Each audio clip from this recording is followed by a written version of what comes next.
Entonces, a contar de ahora, le damos la muy cordial bienvenida a nuestra querida amiga Nancy Celayes, que nos va a hablar sobre la tabla de Ahmad.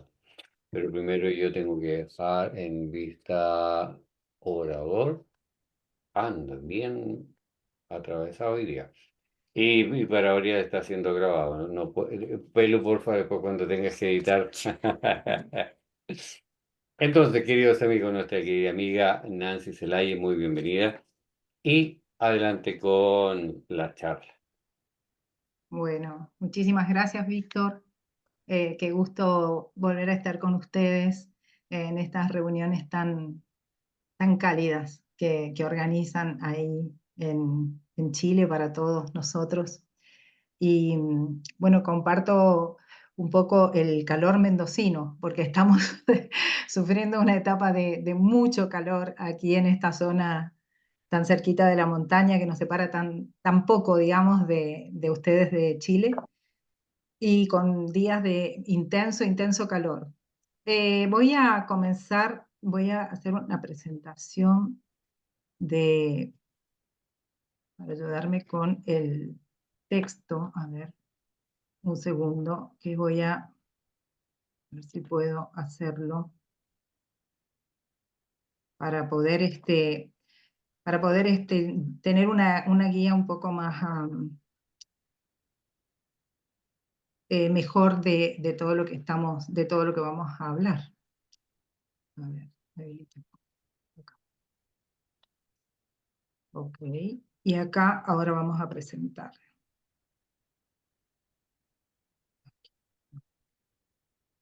Bueno, con muchísimo respeto, eh, voy a compartir con ustedes algo de lo que he estado estudiando e investigando ya desde hace un tiempo sobre esta oración, sobre esta epístola, sobre esta tabla de Bajaolá que escribió en árabe y que me resulta sumamente comprometido e importante hablar sobre esto. Desde que yo conocí la fe Bahá'í y a los amigos Bahá'ís en muchas ocasiones en que compartíamos, ellos me hablaban de la tabla de Ahmad y de lo milagrosa e importante que era. Entonces, a medida que fui leyendo las oraciones y meditando en ellas, me encuentro con la tabla de Ahmad que en el comienzo, o como epígrafe nos dicen, que está dotada de una fuerza y una trascendencia especiales, ¿no?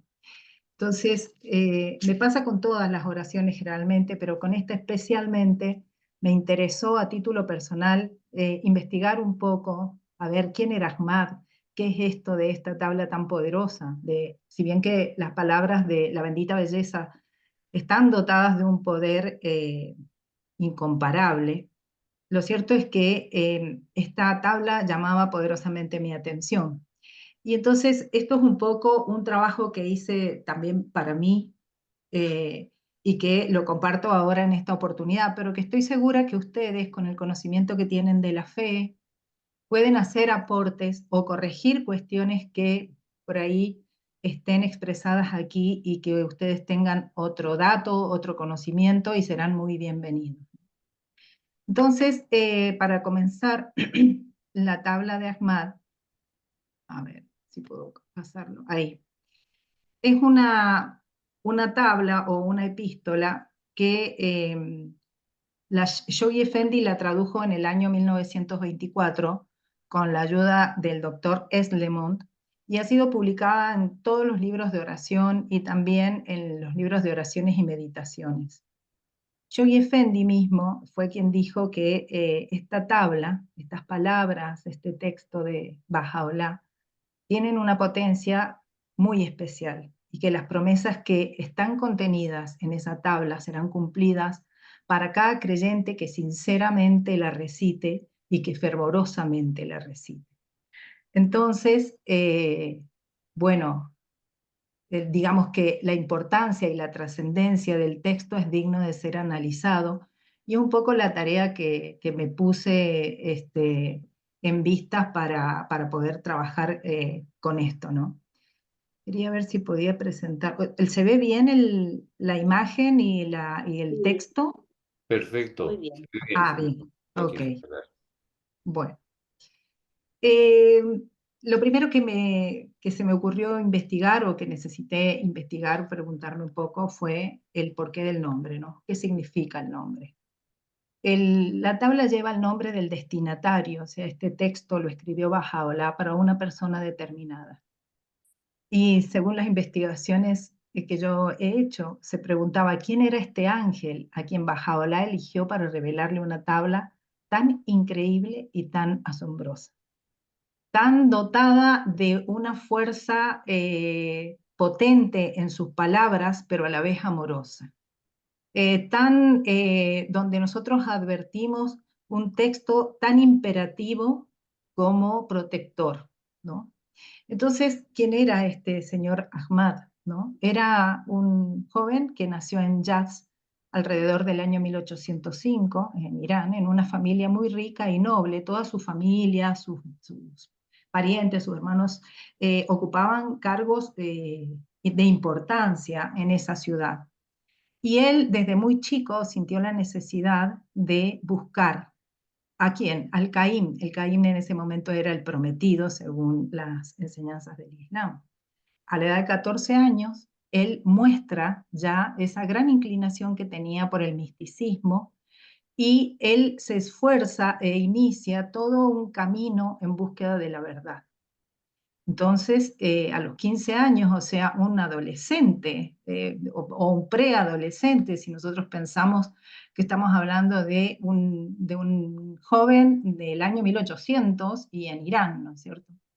Se esfuerza, comienza con todas sus investigaciones y él escucha, ¿no? Le llegan comentarios y referencias de que algunas personas, por parte de algunas personas, que hay santos, hombres santos, que conocen oraciones especiales que si las leen con mucha dedicación, con mucho énfasis, y las repiten tanta cantidad de veces, de acuerdo a ciertos rituales, permitirían a la persona que hace estas oraciones de esa manera, contemplar el rostro del Caín, o sea, del prometido, que estaba predicho en las escrituras religiosas, ¿no?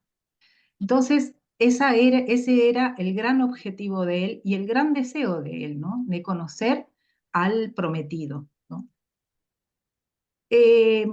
Durante muchísimos años, yo no me voy a detener específicamente en este momento en detalles que son absolutamente interesantes y exquisitos sobre la vida de Ahmad y los viajes que realizó en búsqueda justamente de la verdad y del prometido, pero sus largos periplos lo llevaron a la India y a muchos lugares y a muchas ciudades en búsqueda de esto, ¿no? Porque allí le habían dicho en la India existen místicos y santos y ahí vas a poder conocer al prometido y etcétera, etcétera. Entonces, por largos años vagó Ahmad de aldea en aldea en un viaje espiritual. Fue un verdadero viaje más allá de un viaje geográfico, físico, digamos, era un viaje espiritual, porque él lo que buscaba y lo que quería era encontrar la verdad. Entonces buscaba maestros, místicos, practicaba oraciones, ayunos, pero no encontraba respuestas. En la ciudad de Khayyam, un viajero misterioso lo guió a un mulá de ese lugar, Abdul Khalik, quien a su vez le dijo que tenía que ir o conocer a Mulá Sadik. Mulá Sadik fue uno de los primeros seguidores del Bab, ¿no? Cuando Ahmad llegó al lugar donde estaba Mullah Sadik, quería a toda costa conocerlo y después de un largo periplo que llegó absolutamente agotado y con su cuerpo cansado y casi destruido, se negaba a recibirlo, hasta que por fin lo recibió el mulá. Y tras algunas sesiones de charlas que tuvieron, Ahmad encontró que esa era la verdad que buscaba y que ahí estaba la verdad que él buscaba, convirtiéndose a la fe Babi en ese momento. De todas maneras, la búsqueda no terminó ahí y él, después de también largos periplos, conoce a Bajaola, ¿no? Conoce a Bajaola y a pesar del inmenso deseo que tenía Ahmad de acompañar a Bajaola cuando éste fue desterrado a Constantinopla, Bajaola le pidió que se quedara en Bagdad, enseñando y consolidando a la comunidad Bahá'í que se había formado allí. Eh, Esto le provocó a Ahmad una dolorosa separación porque él quería acompañar en todo momento y por todos los lugares que fuera necesario a Bajaola, pero consideró que tenía que respetar la decisión de él y a pesar de esa dolorosa separación, Ahmad abandonó el hogar que tenía y se dirigió a pie hacia Adrianópolis, donde Bajaola vivía ahí. Y Ahmad no deseaba nada más que estar en presencia de Bajaola cuando llegó a Constantinopla. Cuando llegó a Constantinopla recibe esta tabla de Bajaola, ¿no? Que es ahora conocida como la tabla de Ahmad, y en ella le pedía a Bajaola que pusiera fin a su viaje para visitarlo y que en lugar ayudara a promover la fe y los principios y enseñanzas de la fe Bahá'í, y Ahmad recibe de Bajaola la tabla con estas palabras. Recibí la tabla y leyéndola una y otra vez descubrí que mi amado deseaba que yo fuera a enseñar su causa. Por lo tanto, preferí la obediencia a visitarlo. El deseo del corazón de Ahmad era seguir a Bajaola, pero hizo caso a lo que él la bendita belleza le sugería en esa tabla y luego de leerla varias veces, recapacitó, reflexionó y decidió obedecer lo que allí le pedían, ¿no? Tajerzadeh, Adib Tajerzadeh, que tiene un texto, unos estudios maravillosos sobre la fe Bahá'í en grandes volúmenes sobre la historia de la fe, explica la historia de la siguiente manera. Después de la partida de Bajaola de Constantinopla, Ahmad permaneció en Bagdad y sirvió a la fe en esa ciudad con gran devoción. Sin embargo, en su corazón anhelaba alcanzar la presencia de su Señor nuevamente, después de algún tiempo. Ya no pudo soportar permanecer lejos y así partió hacia Adrianópolis. Cuando llegó a Constantinopla, Bajaola le envió una tabla que ahora es universal. Al leer esta tabla, Ahmad supo lo que se esperaba de él. Entregó su propia voluntad a la de Bajaola y en lugar de completar su viaje a Adrianópolis y alcanzar la presencia de su Señor, regresó a Persia con el único propósito de enseñar y propagar el mensaje de Bajaola a la comunidad Babí.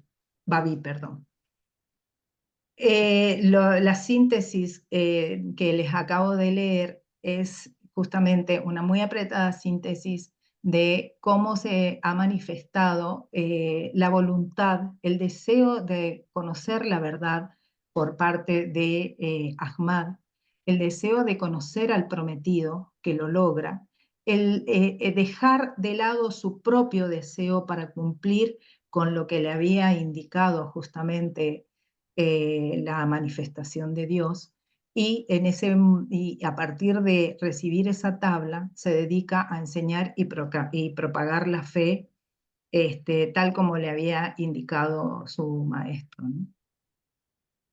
La tabla fue revelada en el año 1865. Esto dicen los escritos, los textos y las investigaciones que se han hecho. Y se señala que Bajaola escribió esa tabla él mismo, de su propio puño y letra. Tajerzadeh dice, una mirada rápida a la tabla original deja en claro que Bajaola escribió esto antes de ser envenenado por Mirza Yahya. ¿Por qué descubre o afirma esto? Porque la letra con la que está escrita la carta, la letra de Bajaola con la que está escrita la carta, no era temblorosa, cosa que sí ocurrió con los escritos posteriores a este evento tan lamentable que fue el envenenamiento que sufrió la bendita belleza. Y también nos enseña Taher Sadeh que existen manuscritos de esta tabla escritos a mano por Abdul Baha. El lugar de la revelación fue revelada en Adrianópolis y Ahmad recibió la tabla en Constantinopla. La tabla de Ahmad fue revelada por Bajaola para ser leída cuando uno se encuentre en circunstancias excepcionalmente difíciles. Su uso no es obligatorio y cada persona tiene que decidir para sí misma si desea ponerla de memoria o no. Esto surge de una carta escrita en el año 1932 por Shoghi Effendi para la comunidad Bahá'í de Kenosha en el año 1932 y está en el libro Luz de Guía. Nosotros vamos a ver en el texto de la tabla de Ahmad cómo se hace referencia al discernimiento, al libre albedrío, a la voluntad de cada uno de nosotros. Sabemos nosotros los bajáis que en la fe existen oraciones obligatorias. Shoghi Effendi dice aquí que el uso de la tabla de Ahmad no es obligatoria, pero nos llama a estar en constante contacto con ella, reflexión con ella y recitación, porque justamente está revestida de un poder tan glorioso y tan magnífico que en circunstancias excepcionalmente difíciles es una tabla de salvación a la que nosotros nos aferramos los bajáis, ¿no? Entonces es muy importante tener en consideración esto, que si bien es cierto que no es obligatoria, tiene una potencia especial. Esa tabla, como yo les dije recién, está escrita en un tono de mando y de autoridad, propio de quien emanaba, de quien emanó, ¿no? Y está dirigida a una persona determinada, que en este caso es Ahmad, y a la vez es una oración. ¿Por qué se le dedica Bahá'u'lláh este texto a Ahmad? Por su perseverancia y valentía. La valentía que tuvo durante más de 25 años, que ese fue el tiempo en el que él buscó incesantemente al prometido, el prometido aquel, el Caím, del cual hablaban las escrituras islámicas en ese momento, ¿no? Y la perseverancia de insistir y seguir su corazón, su razón y su corazón, ¿no? Hasta encontrarse precisamente con la verdad. El camino de Ahmad no fue fácil. Si bien es cierto que él nació y tenía una familia acomodada en aquella época, la decisión personal de él lo hizo eh, padecer muchísimos sacrificios en búsqueda de esa verdad, en búsqueda del prometido, en búsqueda de la manifestación de Dios, ¿no? Hasta que realmente lo encontró. Entonces, él recibe ese premio magnífico de parte de la manifestación de Dios, de Bahá'u'lláh, justamente como premio a esa perseverancia y a esa valentía que en todo momento y a lo largo de su vida demostró Ahmad, quien además tenía esposa, tenía hijos, ¿no? Y nunca cesó en su camino. Amigos, cualquier aporte que ustedes quieran hacer acerca de esto, yo se los agradezco infinitamente y lo podemos ir comentando. La tabla está dedicada a orientar a la mente humana. Si bien es cierto, como dijimos recién, que estaba dedicada hacia una persona determinada, en realidad es una orientación a la mente de la humanidad toda, en realidad a la mente de los creyentes, los bahá'ís. Edifica el alma y construye el espíritu y permite con esto rectificar las actitudes humanas y las condiciones en las que se desarrollan. Entonces es un llamado que nos hace la tabla a mirar nuestras propias actitudes, a trabajar de algún modo esto que a veces consideramos que es la culpa, para analizar las condiciones en las que desarrollan para poder rectificarlas, para poder mejorar, ¿no? Y de esa manera edificar el alma y construir el espíritu. La tabla trata temas que son relevantes y que son los principales temas de los que trata, han sido sintetizados aquí en estos puntos que ahora se los comento. En primer lugar, el principal tema que trata es la identificación de Bahá'u'lláh como la manifestación que él es, aquel a quien Dios hará manifiesto. Entonces, sin lugar a duda alguna, él afirma esto, él afirma esa identidad que él posee de que él es aquel a quien Dios hará manifiesto. La promesa que venía escrita en todos los textos sagrados de las distintas religiones.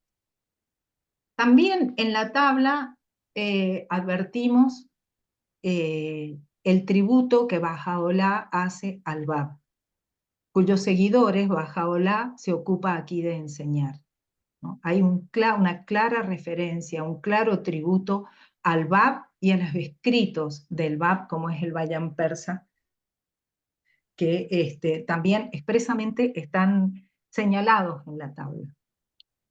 Cuando Bahá'u'lláh en la tabla habla de pruebas, ¿no? Las pruebas de una manifestación de Dios, como es Bahá'u'lláh, son sus propias palabras. No necesitamos otro tipo de pruebas para tener la convicción y la certeza de que lo que allí está escrito emana de la voluntad de Dios. También otro de los temas principales de los que la tabla nos habla es la firmeza. La firmeza, esta virtud, permite a los seguidores de Bahá'u'lláh ser capaces de soportar cualquier prueba en su camino.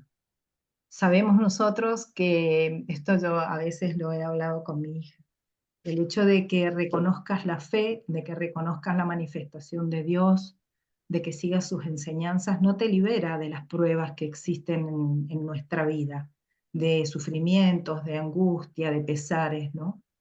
Pero justamente la firmeza en la fe y en sus palabras hace que seamos capaces de soportar cualquiera de esas pruebas que se nos presenten.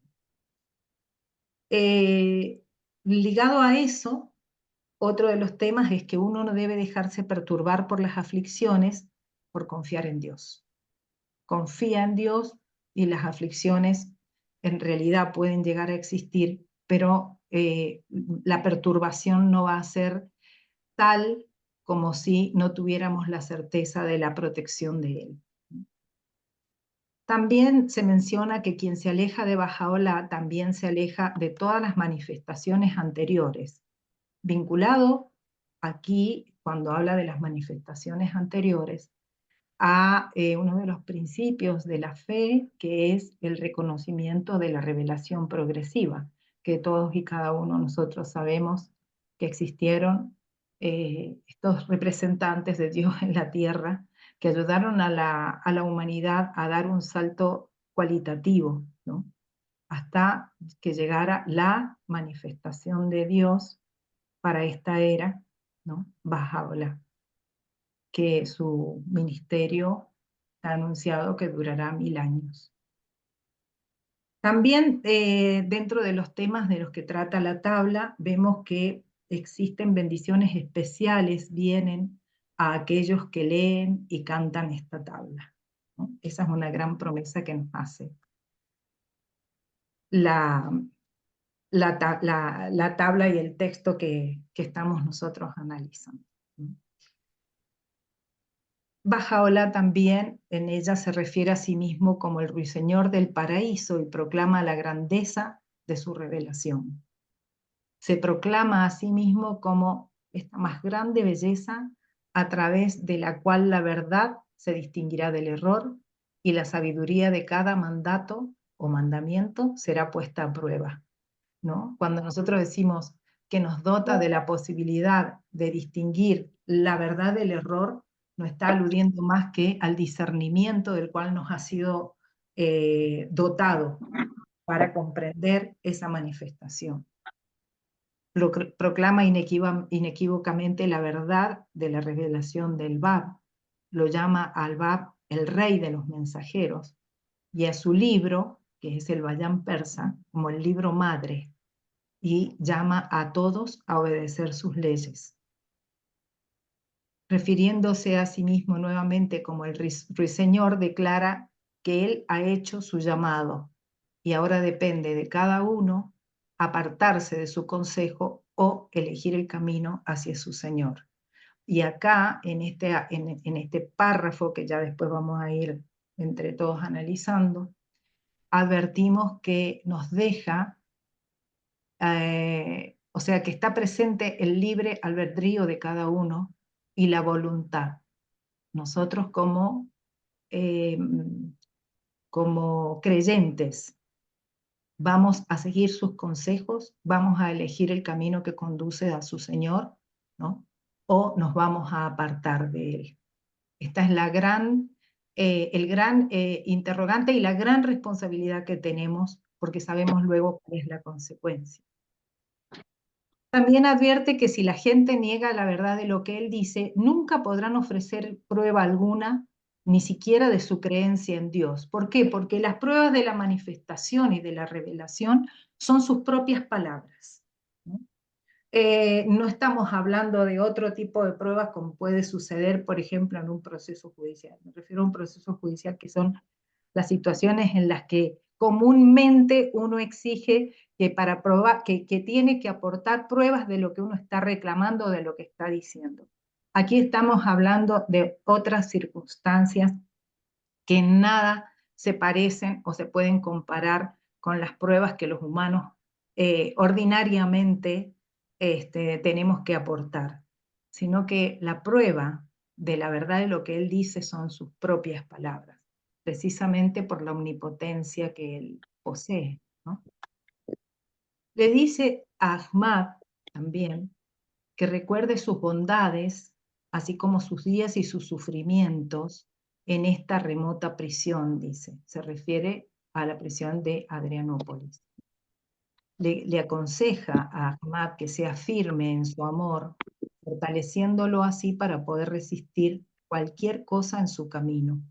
Y le aconseja que debe comportarse con los demás como una llama de fuego para los enemigos y un río de vida eterna para sus amados. Si bien es cierto que estos tres últimos párrafos que estamos leyendo específicamente él se refiere a Ahmad y lo nombra con su nombre, no podemos dejar de ver que también son consejos para nosotros. Recordar nosotros las bondades y también el sufrimiento que él tuvo durante tantos años que fue perseguido, durante tantos años que fue torturado, ¿no?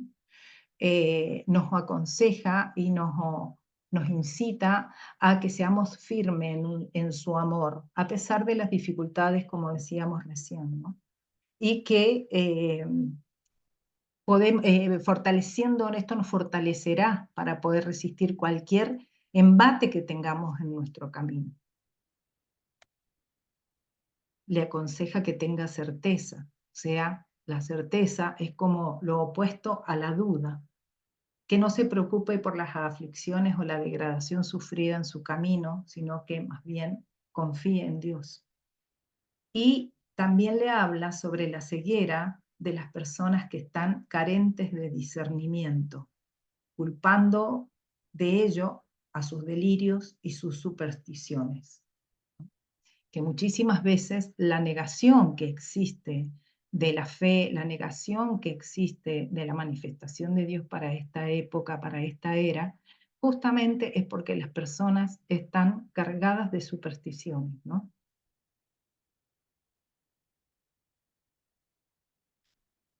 Alejados del conocimiento de Dios. Y también le recuerda o le advierte que quien se aleja de esta belleza, o sea, de la bendita belleza, también se ha alejado de los mensajeros del pasado mostrando orgullo hacia Dios desde toda eternidad hasta toda eternidad, también haciendo referencia a las manifestaciones anteriores, a la manifestación progresiva de esta fe orgánica en la que nosotros creemos. Promete bendiciones especiales a quienes lean y canten la tabla y alaba y glorifica a Dios.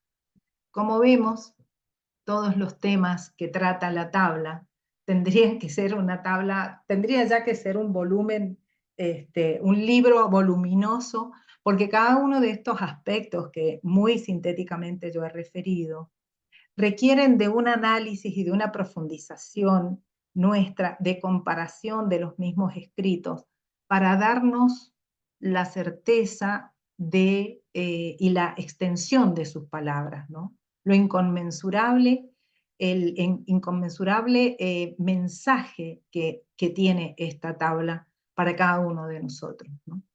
Si bien, como decía, está escrita para este joven, que lo siguió que lo buscó durante tantos años de su vida, es un texto glorioso.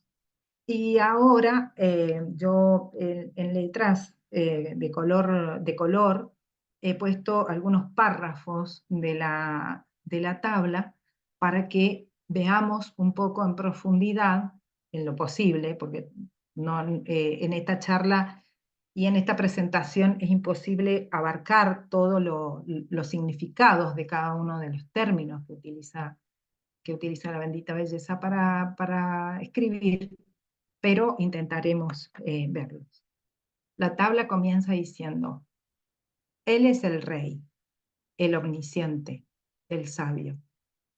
He aquí el ruiseñor del paraíso, que canta sobre las ramas del árbol de la eternidad con dulces y sagradas melodías, proclamando a los sinceros las buenas nuevas de la proximidad de Dios, llamando a los creyentes en la unidad divina a la corte de la presencia del generoso, informando a los desprendidos sobre el mensaje que ha sido revelado por Dios, el Rey, el glorioso, el incomparable, guiando a los amantes a la sede de santidad y a esta resplandeciente belleza.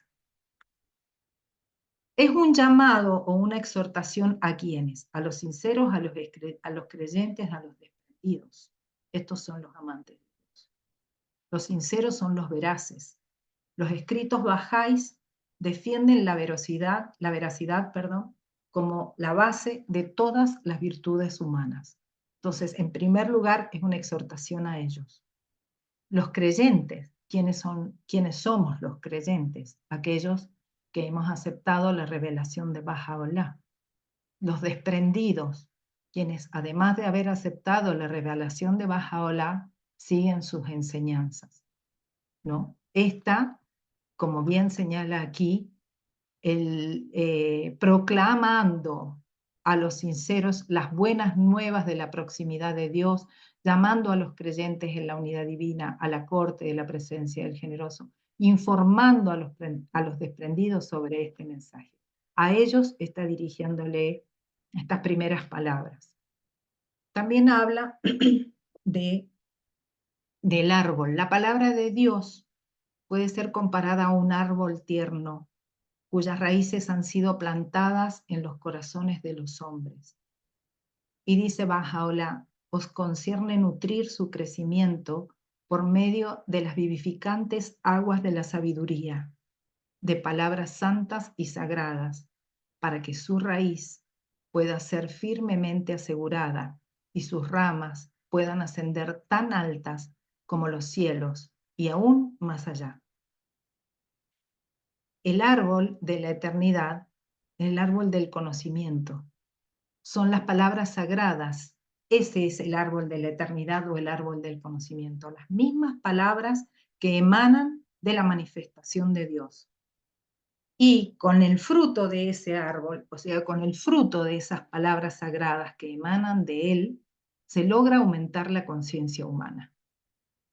El conocimiento del fruto del árbol de la vida es para los sinceros, para los creyentes en la unidad divina, e informa a todos los que están desprendidos, guiando a los amantes a la sede de santidad.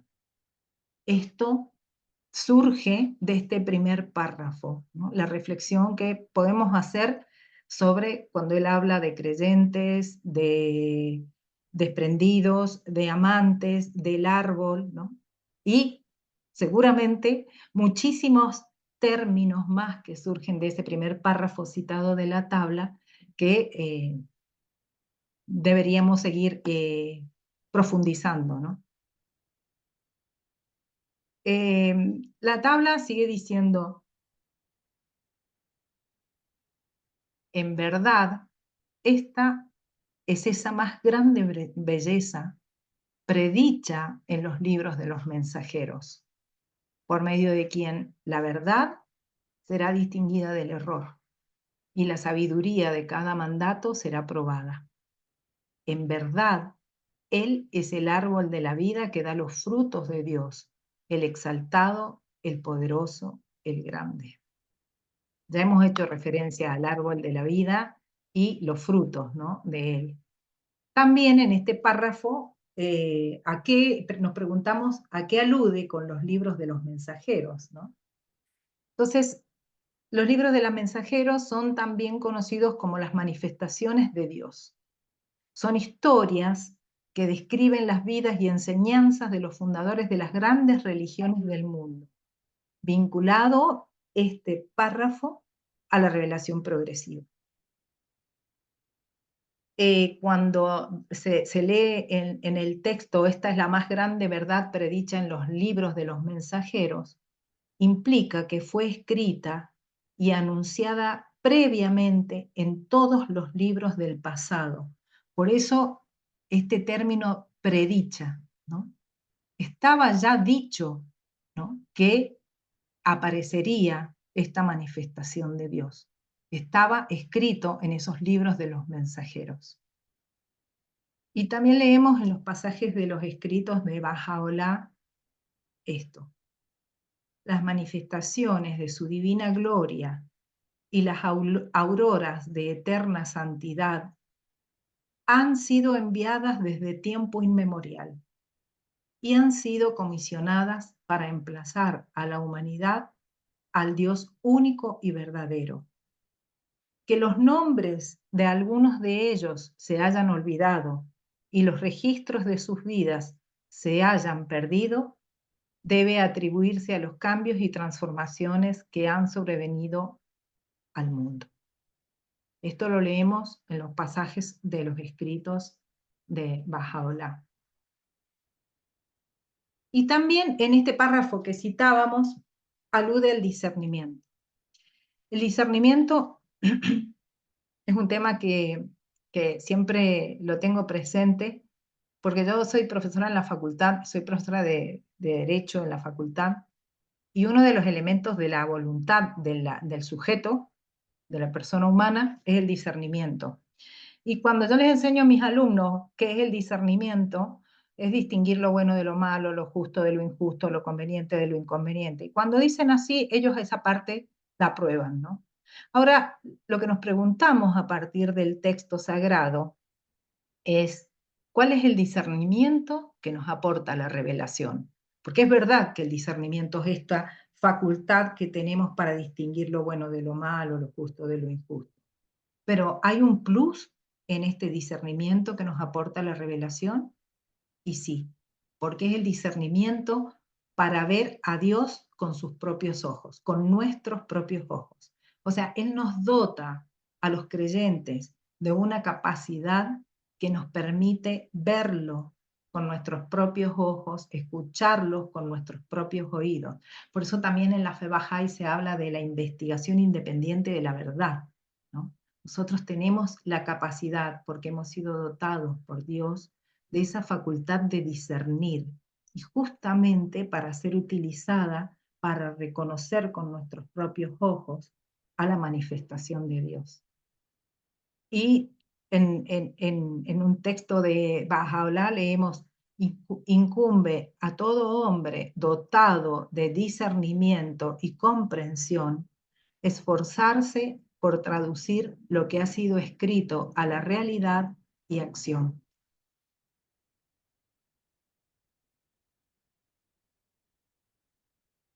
Siguiendo con el análisis de la tabla, leemos qué dice. Aquí lo nombra directamente Ahmad. Oh Ahmad, atestigua que ciertamente Él es Dios y que no hay Dios sino Él, el Rey, el Protector, el Incomparable, el Omnipotente, y que aquel a quien Él envió con el nombre de Alí fue el verdadero enviado de Dios, cuyos mandatos todos acatamos. Di, oh gentes, sed obedientes a los preceptos de Dios que han sido establecidos en el Bayam por el glorioso, el sabio. Verdaderamente, Él es el rey de los mensajeros y su libro es el libro madre, si tan solo lo supieras. Entonces, es un claro mensaje y un claro mandato de obedecer a los preceptos de Dios establecidos en el Bayán y a un reconocimiento de el Bab. El Bayán fue escrito a finales de 1847 o principios de 1848 y en ese libro el Bab presentó los elementos esenciales de sus leyes y conceptos religiosos y fundamentalmente anticipó el orden mundial de Bahá'u'lláh. En pasajes de los escritos se lee cada letra individual procedente de los labios de Dios es ciertamente una letra madre, y cada palabra pronunciada por Él, quien es la fuente de revelación divina, una palabra madre, y su tabla, una tabla madre. Venturosos quienes comprenden esta verdad. La verdad es que la letra, la palabra, la tabla madre es precisamente madre porque emana de los labios de Dios. Ha sido escrita por Dios mismo, ¿no? Y esto es lo que Él ordena en este apartado de la tabla de Ahmad. Para seguir diciendo, así os profiere el ruiseñor su llamamiento desde esta prisión. Él solo tiene que dar a conocer este claro mensaje. Quien quiera lo desee, que se aparte de este consejo. Y quien quiera lo desee, que elija el camino que lleva a su Señor. Oh gentes, si negáis estos versículos, ¿por medio de qué prueba habéis creído en Dios? Mostradla, oh congregación de falsos. No, por aquel en cuya mano está mi alma, ni pueden ni jamás podrán hacer esto, aunque se unieran para ayudarse unos a otros, dice Bahá'u'lláh. Habla ahí, en este párrafo, quien quiera lo desee se aparte de este consejo, quien quiera lo desee que elija el camino que lleva a su Señor. Nos está hablando de que respeta de alguna manera nuestro libre albedrío. ¿Y qué es el libre albedrío? ¿No? Si nosotros lo buscamos, buscamos el significado, leemos que es la habilidad y el poder de decidir libremente y voluntariamente.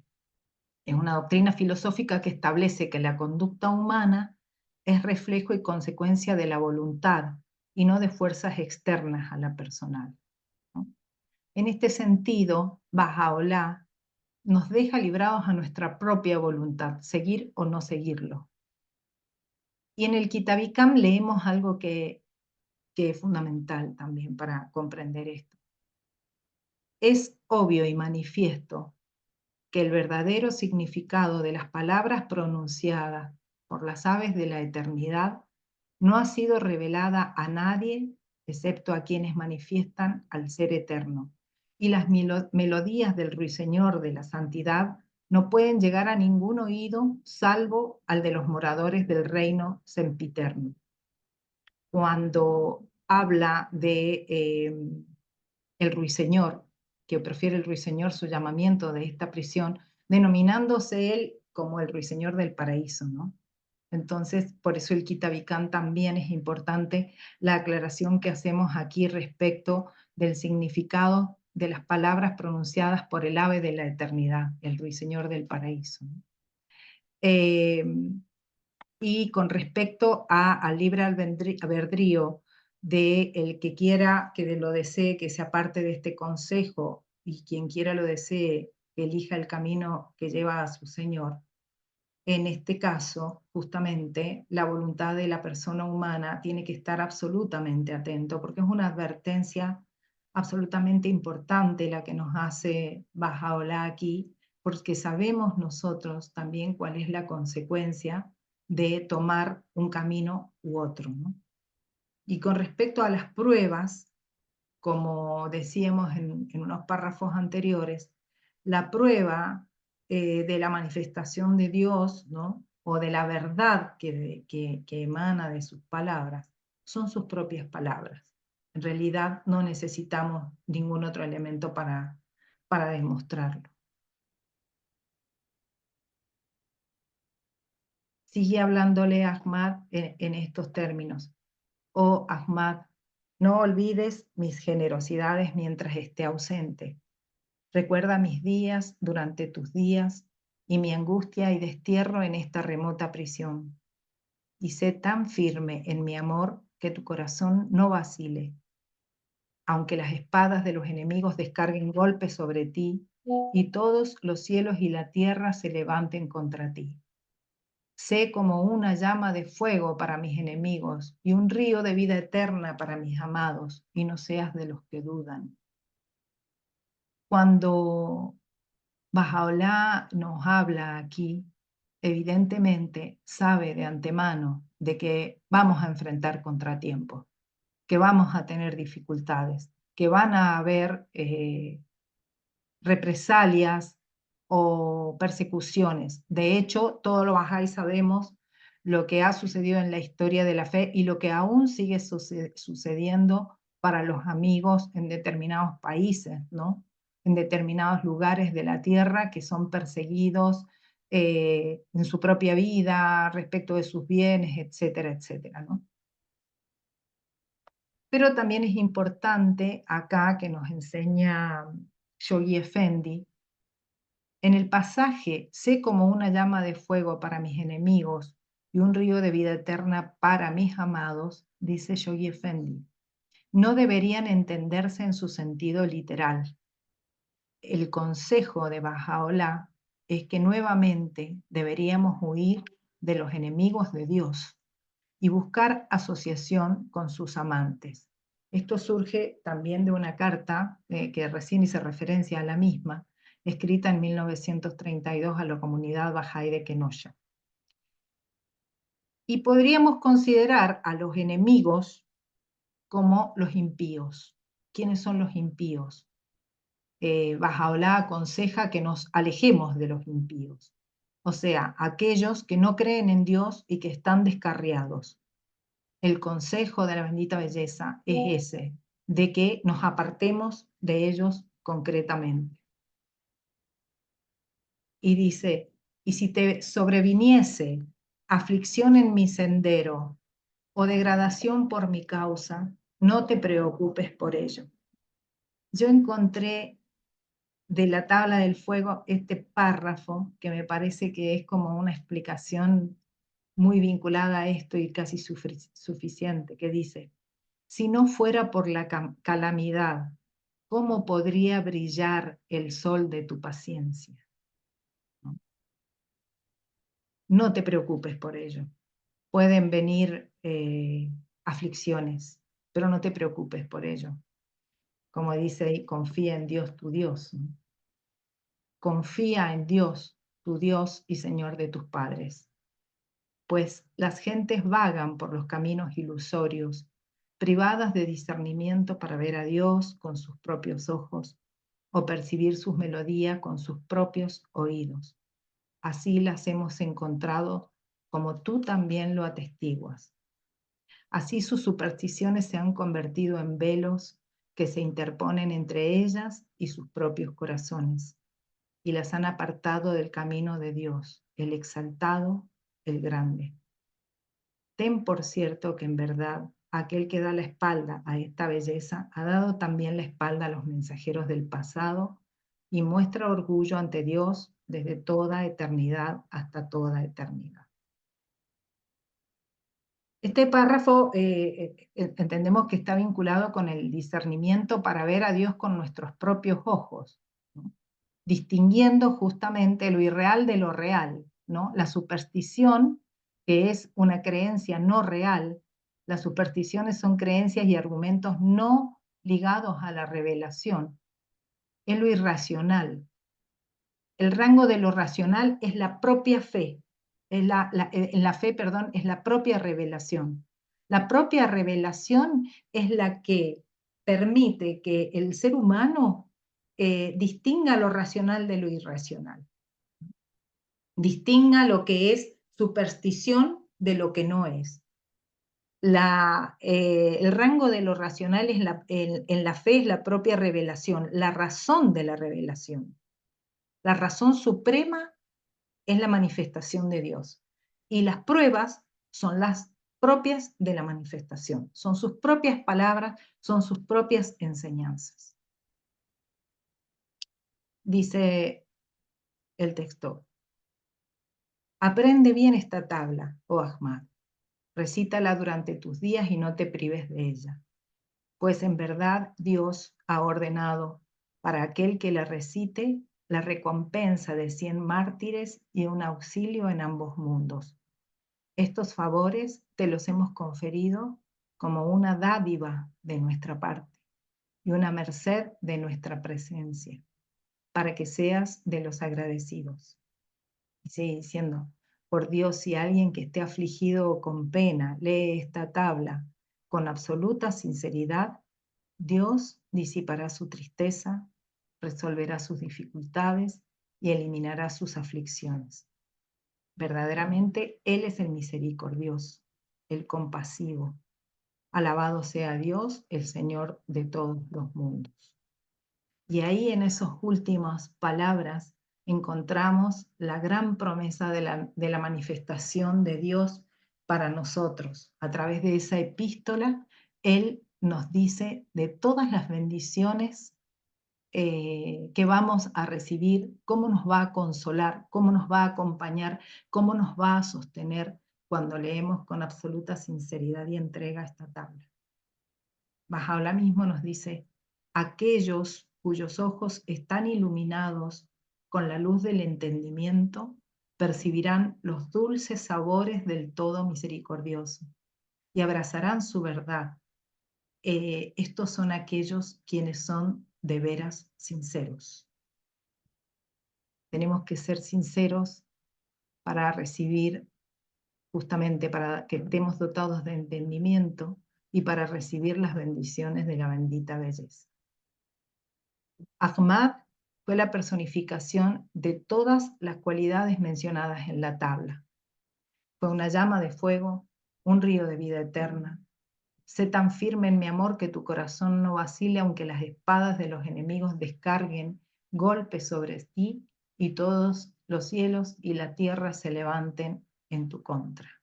Es por eso que precisamente la manifestación de Dios escribió este texto, esta epístola, para él. Qué premio tan maravilloso. Ahmad vivió hasta los 110 años y en la Conferencia Internacional del Wilmette de 1953, su nieto Jamal entregó la tabla original a Jinab y Barká, el representante del guardián en esa conferencia. La tabla se conserva actualmente en los archivos nacionales bahá'ís de Estados Unidos.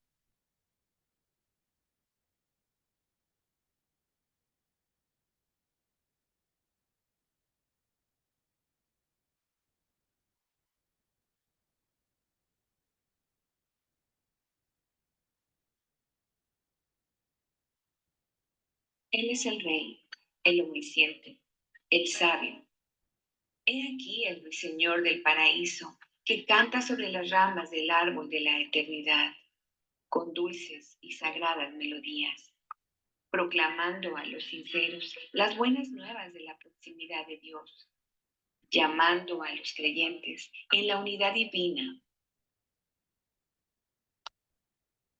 Perdón, no sé qué pasó.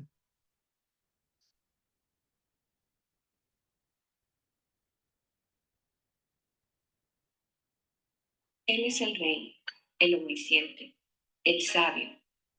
He aquí el ruiseñor del paraíso, que canta sobre las ramas del árbol de la eternidad, con dulces y sagradas melodías, proclamando a los sinceros las buenas nuevas de la proximidad de Dios, llamando a los creyentes en la unidad divina a la corte de la presencia del generoso, informando a los desprendidos sobre el mensaje que ha sido revelado por Dios, el Rey, el glorioso, el incomparable, guiando a los amantes a la sede de santidad y a esta resplandeciente belleza.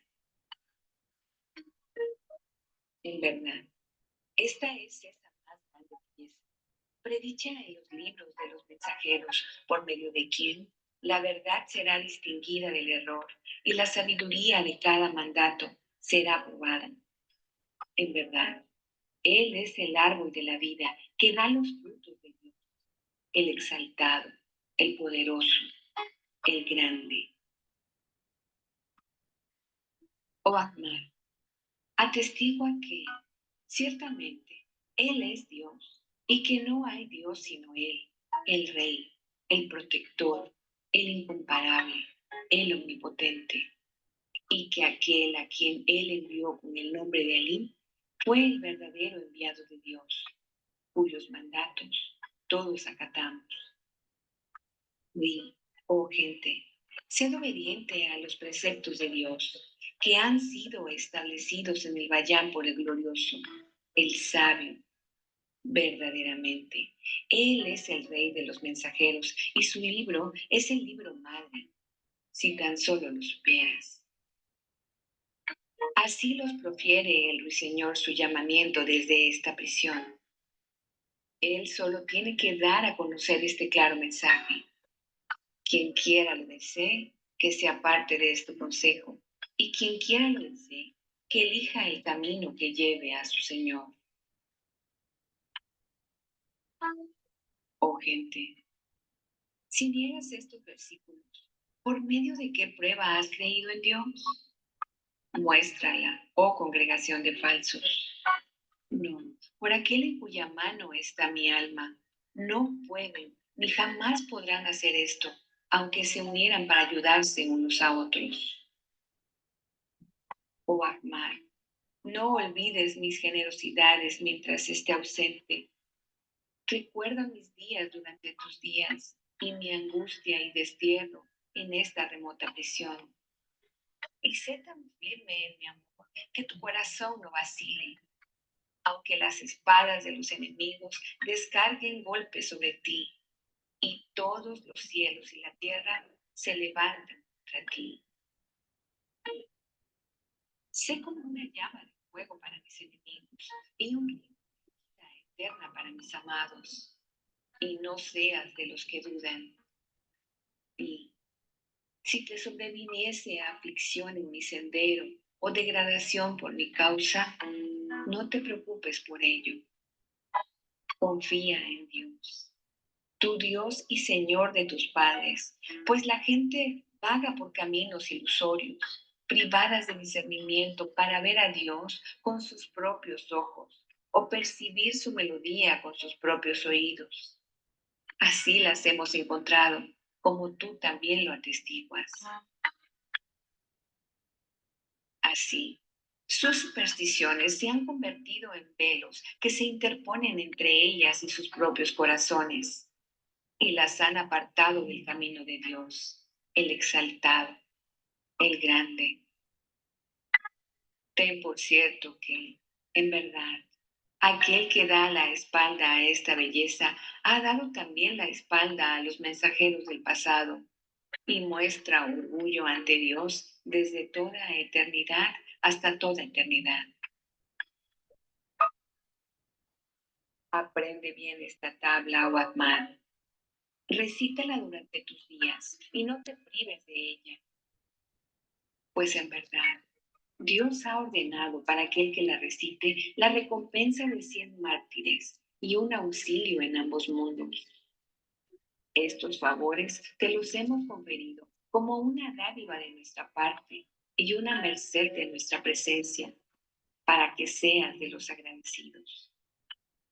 Por Dios, si alguien que esté afligido o con pena lee esta tabla con absoluta sinceridad, Dios disipará su tristeza, resolverá sus dificultades y eliminará sus aflicciones. Verdaderamente, Él es el misericordioso, el compasivo. Alabado sea Dios, el Señor de todos los mundos.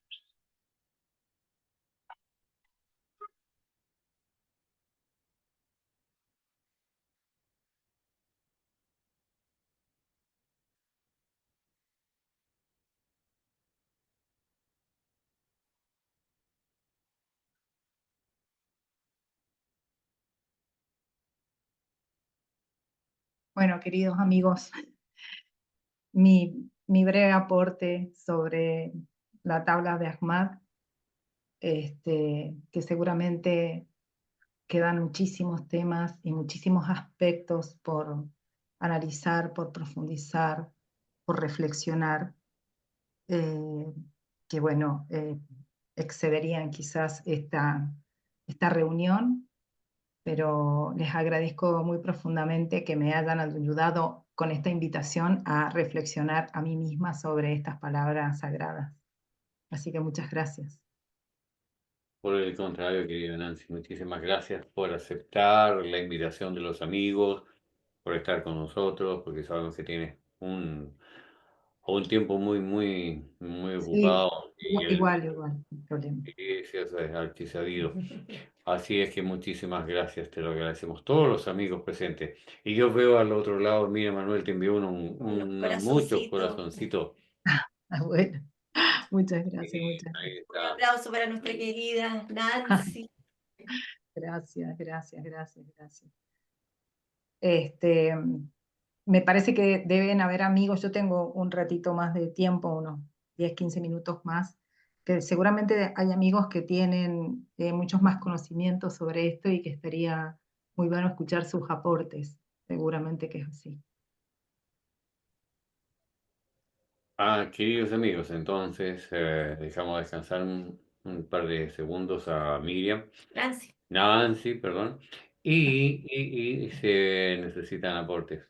Si me puedo equivocar, Manuel, no te rías. ¿Qué has dicho? ¿Mi nombre? Sí, me puedo- No te olvides que tú también te llamas Manuel. Así es. Yo, después de la pedazo de aportación que Nancy ha dado, yo no voy a aportar prácticamente nada.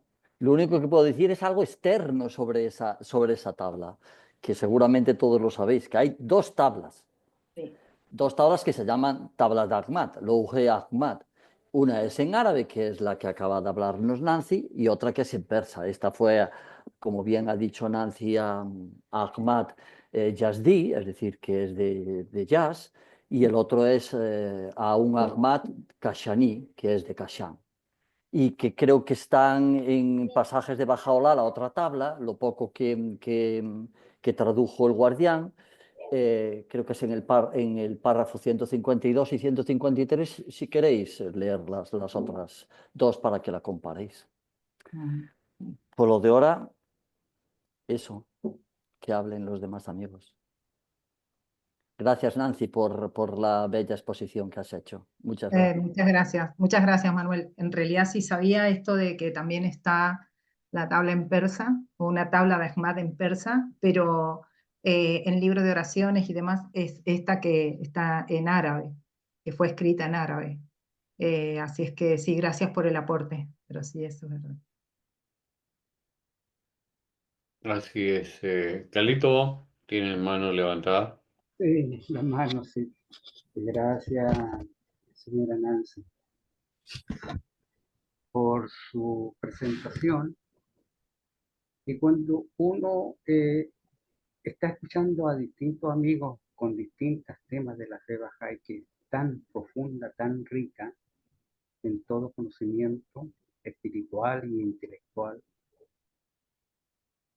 uno se le viene a la memoria cosas que uno escucha de los distintos amigos, pero, y las conecta, ¿ah? Porque no están, todas dependen del mismo árbol. Entonces de repente uno dice, sí, ¿por qué allá? Empieza a conectar lo que uno ha estudiado. Yo creo que a todos los amigos les sucede lo mismo. Y cuando usted hablaba, decía, qué profundo, o sea, cómo es esta tabla de Ahmad cuando uno cada vez más la va comprendiendo, va descubriendo cosas que antes no descubría, hace 5 años no descubría. Y así yo creo que cada vez uno, porque uno se va también, va madurando espiritualmente y va entendiendo, pero yo creo que nunca la vamos a entender completa porque está más allá de nuestra capacidad. Pero uno puede ir comparando los hechos. Cuando Ahmad hizo lo que hizo, como usted muy bien lo planteó, y uno se va recordando qué es lo que hicieron los otros amigos de las otras distintas religiones y las puede ir comparando la similitud que existe.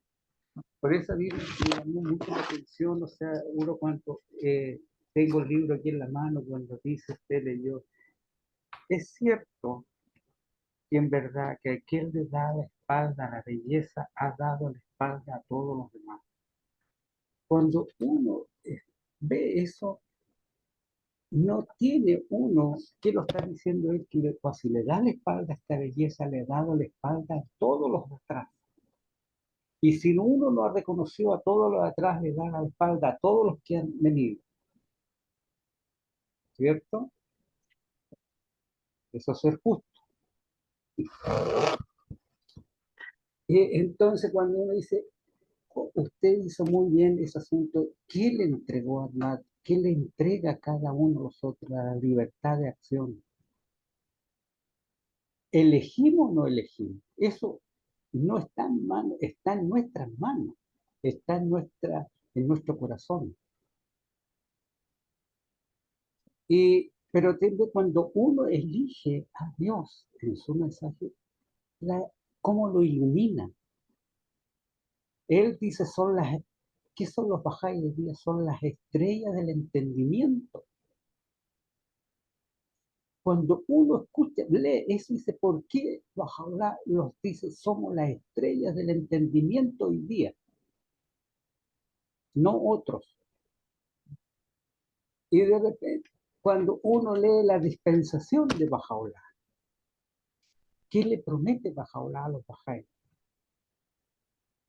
Dice, la exaltación de tal rango,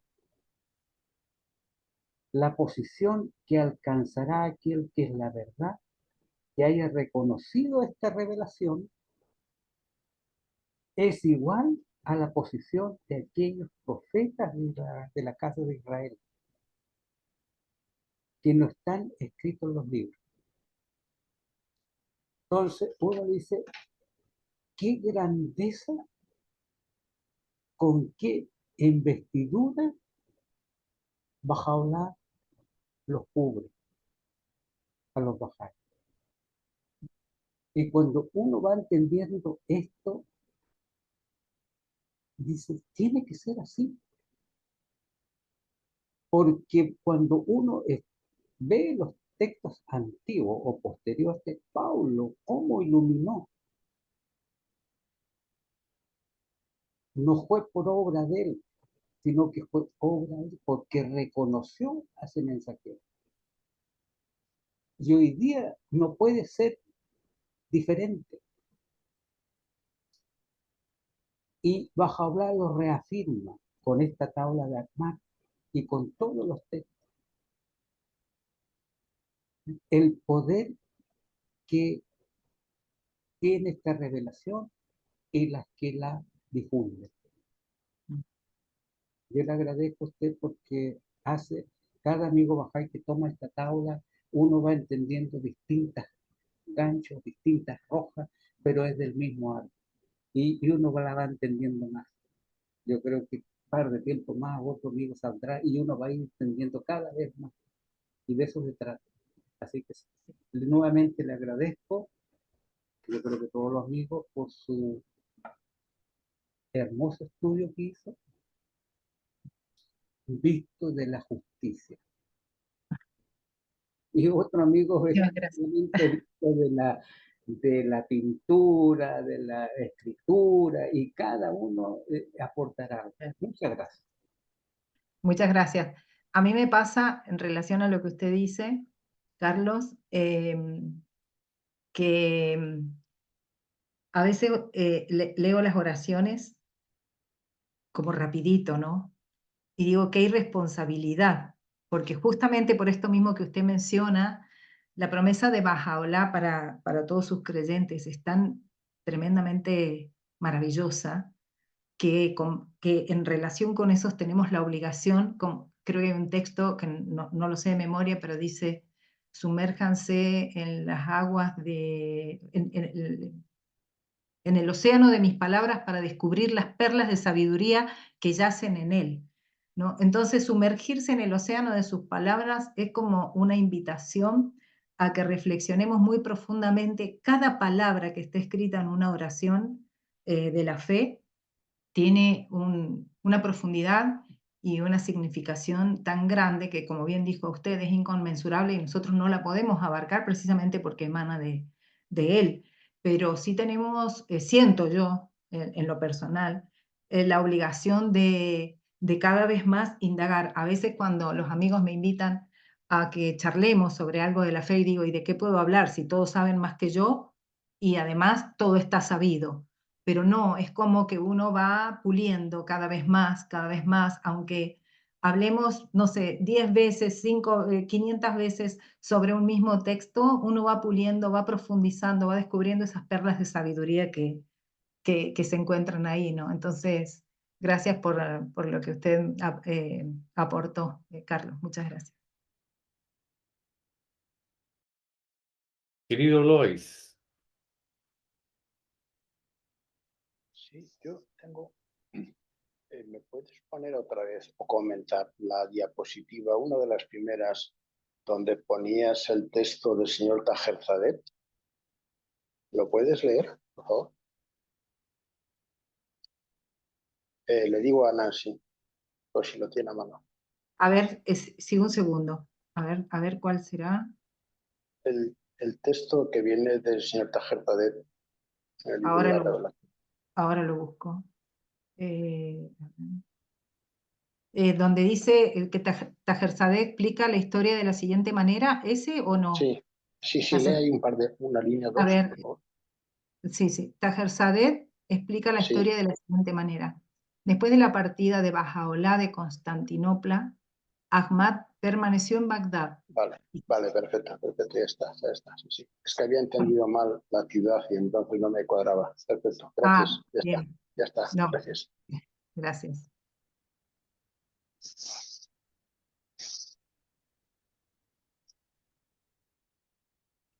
Queridos amigos, ¿alguien más quiere aportar o hacer una pregunta a nuestra querida Nancy antes de que se nos vaya?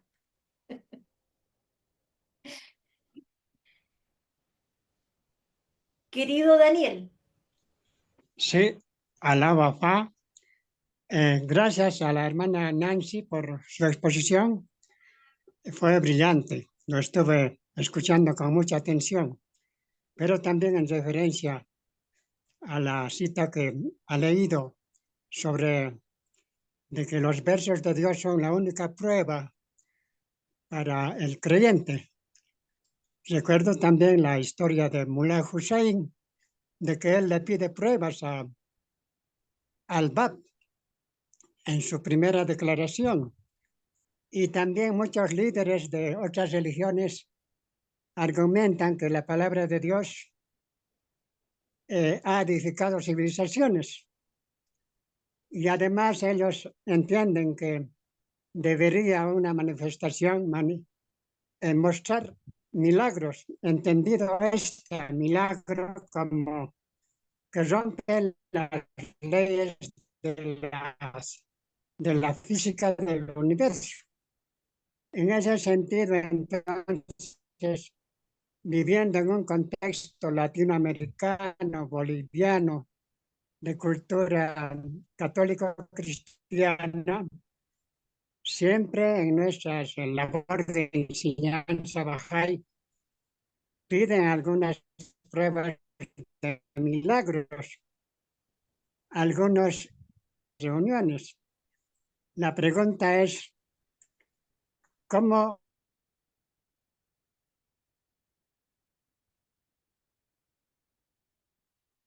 ¿Se cortó o...? Disculpe, hubo interferencia de internet, tenemos problemas de la señal, pero acabaré. Era esto cómo argumentar de una manera más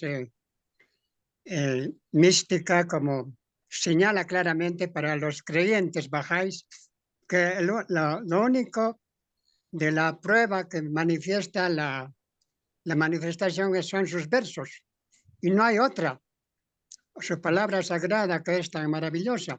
En ese sentido, entonces, iba dirigido la pregunta, ¿cómo argumentar en un contexto latinoamericano católico-cristiano, tanto al pueblo laico como a sus líderes espirituales que piden pruebas, pero de naturaleza sobrenatural, milagrosa? Gracias.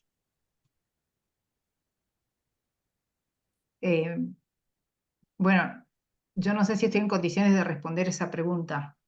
Pero con respecto a las pruebas de la manifestación de Dios para esta era, primero creo que del mismo texto de Bahá'u'lláh, yo tengo por cierto que son sus palabras, ¿no? Es su mensaje. Pero además de ese mensaje está corroborado históricamente y actualmente. Si nosotros comenzamos a analizar o nos detenemos a analizar muy brevemente a partir de la venida de Bahá'u'lláh, el crecimiento y la expansión y el progreso que ha tenido el conocimiento humano en todas sus disciplinas, en el arte, en la ciencia, la informática, etcétera, etcétera, etcétera, nos damos cuenta de que la conciencia humana o el hombre ha tenido un avance cualitativo respecto de la persona humana o el hombre también, hablando genéricamente, contemporáneo de otras manifestaciones de Dios, ¿no? De las manifestaciones anteriores. Entonces, esto creo yo que es una prueba suficiente para darnos cuenta de que el mensaje y la palabra de Bahá'u'lláh está probado por hechos concretos en la humanidad en este momento y a partir de su revelación. Por supuesto que me gustaría que quienes están en la sala me corrijan esto o aporten si no están de acuerdo. Por otra parte, en todas las religiones, en todos los textos sagrados, estos textos madres son los textos de que habla la tabla de Ahmad, son también los textos de que cada uno de los profetas que existieron a lo largo de la historia de la humanidad tenían, donde expresaban su mensaje, sus leyes y demás. Y en todos ellos está anunciada la venida del prometido, ¿no? Que en algún momento llegaría el prometido.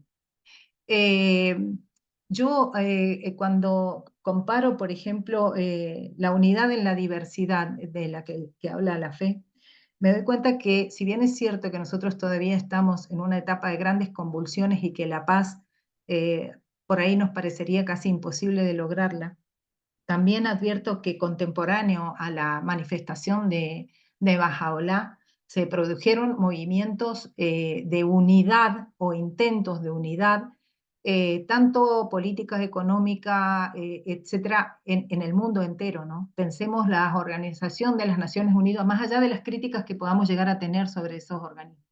La Organización de las Naciones Unidas, en Sudamérica el Mercosur, la Comunidad Económica Europea, la Cruz Roja Internacional, como intentos de que la humanidad toda lograran una unidad, quizás en aspectos segmentados, ¿no? Y no es esto de lo que nos habla la fe, pero creo que hay como una indicación y una señal clara, una prueba concreta de lo que está enunciado por la palabra de Bahá'u'lláh. Se me ocurren en este momento esas. No podría tener quizás una explicación o una respuesta más atinada o más certera. Yo cuando analizo estas cosas, son análisis propios que hago, que no sé si los amigos estarán de acuerdo o no.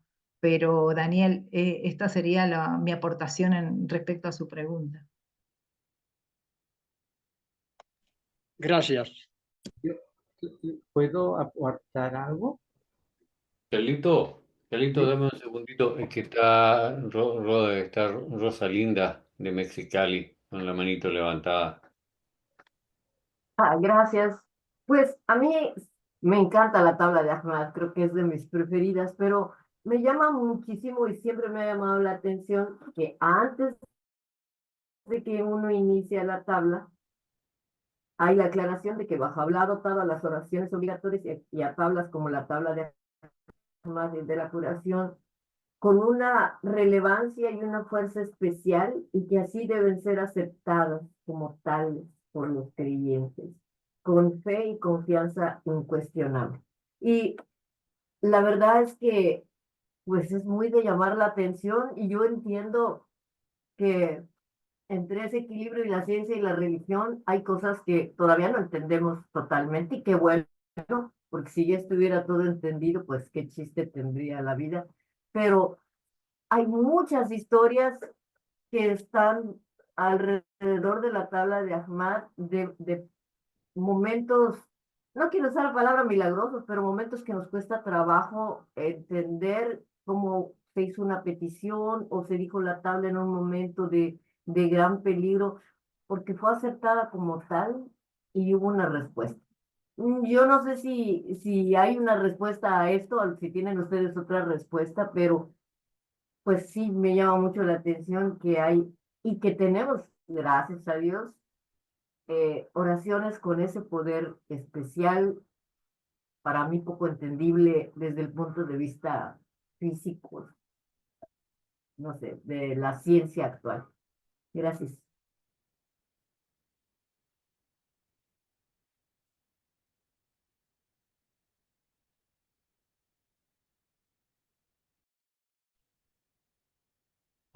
Carlito. Gracias.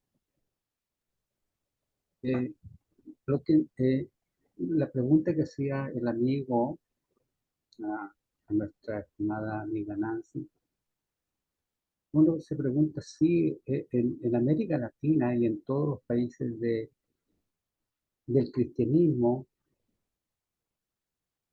se cree fervientemente sobre el milagro. Y uno dice cuando fusilaron al Papa la primera vez, ¿qué eso sucedió ahí? Está escrito. 750 balas la primera vez y no sucedió nada. Y los soldados que leían por segunda vez, ninguno quiso repetir ese hecho. Ni el que estaba amando tampoco lo quiso repetir.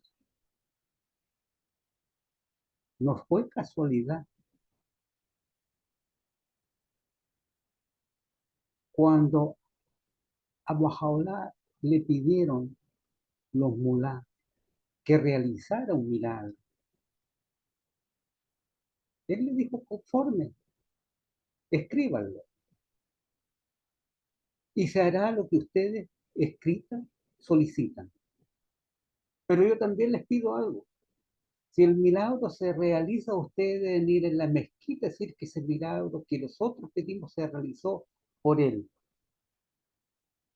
Qué certera, qué fuerza, qué verdad, qué convicción tan fuerte de parte de él.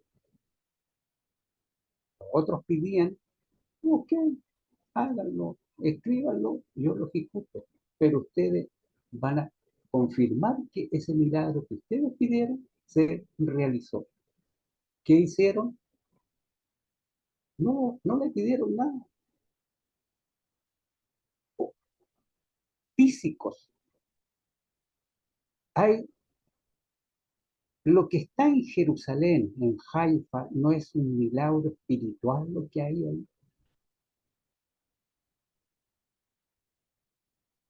No se debe cumplir lo que está escrito y se cumplió a cabalidad. No se debe cumplir todo lo que está escrito, si no le crees a esto, no le has creído a ninguno del pasado lo que dice la tabla de Alma. Lo entendemos, no es culpa de él, es culpa de nosotros que no lo entendemos nomás, o no lo aceptamos. Pero de que suceden hechos sobrenaturales, sucede. Y lo de el BAP es el mejor ejemplo. Un hecho concreto que está escrito en la historia baja. Eco, gracias. Coincido totalmente. Amigos, perdón que tengo que retirarme. Los dejo y les deseo muchas felicidades en este nuevo año gregoriano. Que tenemos que como nosotros nos regimos por otro, pero como dicen, tenemos que, muchas familias nuestras sí lo sienten así y lo celebran así es que mis respetos. Gracias a todos por escucharme y por esta invitación y bueno, seguimos aportando. Así que los saludo. Querida Nancy, muchísimas gracias. Muchas Gracias. gracias. Un A abrazo ustedes. grande. Gracias. Estamos Alaba. viendo. Gracias, Nancy, gracias, gracias. Gracias, querido. Adiós. Un abrazo, un Nancy. besito.